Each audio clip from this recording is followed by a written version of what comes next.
Friends, welcome to Santhikutti channel. இன்றைக்கி நம்ம சந்திக்குட்டி channel மூலிமா வீட்லேயே ஒரு சுலபமான முறையில் சுத்தமான நெய் எப்படி சேர்த்துன்னு சொல்லிட்டு நம்ம பார்க்கலாங்க. அதுக்கு பார்த்திங்கன்னா இது நான் பசுமாட்டு பால் நான் எடுத்து வச்சுருக்கேன். இது நல்லா காய வச்சுருக்கேன். மேலே பாருங்கள், ஏடு நல்லாவே மேலே அந்த ஏடில் நல்லா கட்டி வந்திருக்கு. இதை நம்ம வடிகட்டி எடுத்துக்கலாம். இப்போ ஒரு சன்னி ஒன்று வச்சுக்கோங்க.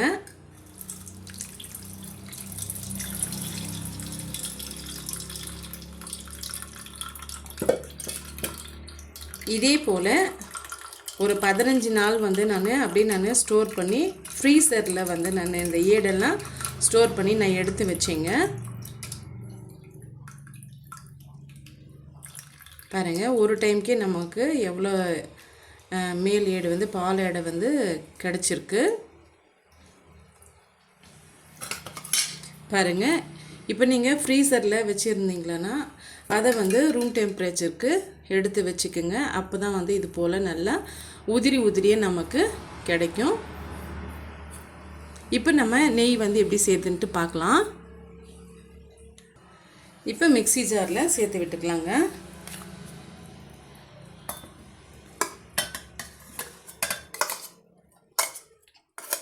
பாருங்கள், இது போல் நம்ம சேர்த்து விட்டுக்கிட்டு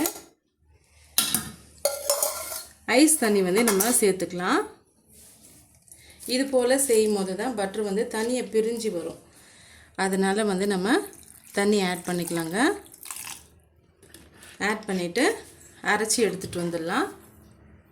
பாருங்கள், இப்போ நம்ம அரைச்சி எடுக்கும் போது பட்டர் தண்ணியை பிரிஞ்சு வருது பாருங்கள். இப்போ இன்னும் நம்ம ஒரு 2 மினிட்ஸ்க்கு நம்ம அரைச்சி எடுத்துகிட்டு வந்துடலாம். பாருங்கள், இப்போ நம்ம அரைச்சி எடுத்துகிட்டு வந்தாச்சு. இதை நம்ம மேலாப்பில் இது போல் நம்ம எடுத்து ஒரு ஐஸ் தண்ணியில் நம்ம போட்டு விட்டுடலாம். பாருங்கள், இப்போ நான் ஐஸ் தண்ணியில் நான் சேர்த்துருக்கேன். நல்லா இது போல் அலசிட்டு இது போல் மேலாப்பில் இதை எடுத்துக்குங்க. இது இருக்கு இல்லைங்களா, அப்படியே நம்ம கொஞ்சம் கொஞ்சமாக எடுத்து ஒரு பவுலில் சேர்த்து விட்டுக்கலாம். அந்த மேலே தேங்கி இருக்கு இல்லைங்களா, அதை நம்ம எடுத்துடலாங்க.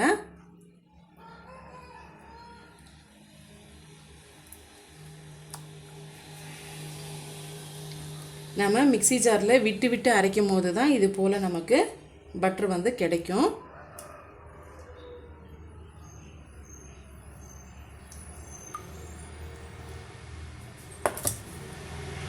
அகலமான ஒரு கடாய் ஒன்று எடுத்துக்கலாம். இப்போ நம்ம செய்து வச்சுருக்க பட்டரை இதோட நம்ம சேர்த்து விட்டுடலாங்க.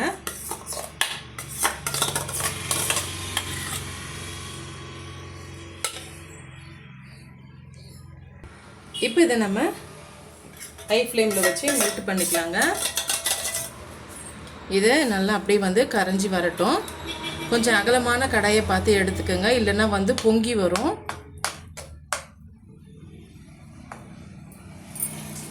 இப்போ ஓரளவுக்கு நல்லாவே காஞ்சி வந்திருக்கு.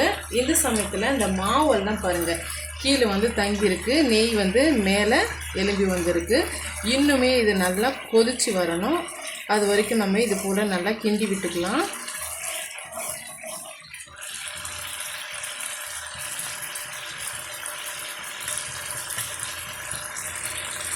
இப்போ நல்லாவே அந்த ப்ரௌனிஷாக ஆகிட்டு வந்துடுச்சு. நம்ம சேர்த்துருக்க பட்டர் இந்த சமயத்தில் சிம்மில் வச்சுட்டு முருங்கைக்கீரையோ அப்படி இல்லைன்னா நீங்கள் கருவேப்பிலையோ சேர்த்துக்கினீங்கன்னா தனியாக அந்த நெய் பிரிஞ்சு வந்துடுங்க.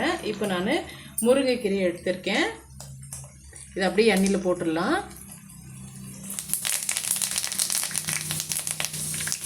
இப்போ நம்ம ஸ்டவ் ஆஃப் பண்ணிடலாங்க. இப்போ இது முழுமையாக ஆறி வரட்டும். ஆறி வந்த பிறகு நம்ம வடிகட்டி எடுத்துக்கலாங்க. இப்போ நான் கொஞ்சமாக நெய் எடுத்து காமிக்கிறேன் பாருங்கள்.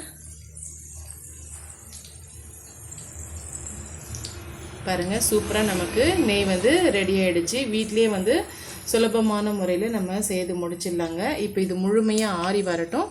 ஆறி வந்த பிறகு நம்ம வடிகட்டி எடுத்துக்கலாங்க. முழுமையாக ஆறி வந்துடுச்சு. இப்போ ஒரு சன்னி வச்சு நம்ம வடிகட்டி எடுத்துக்கலாம். நெய் முழுமையாக ஆறி வந்த பிறகு எவ்வளோ அழகாக சூப்பராக எல்லையஸாக இருக்குதுன்னு சொல்லிட்டு இனிமேல் நம்ம வீட்லேயே நம்ம ரெடிமேடாக நம்ம செய்துக்கலாங்க. இதை நான் ஓப்பன் பண்ணி எடுத்து காமிக்கிறேன் பாருங்கள்.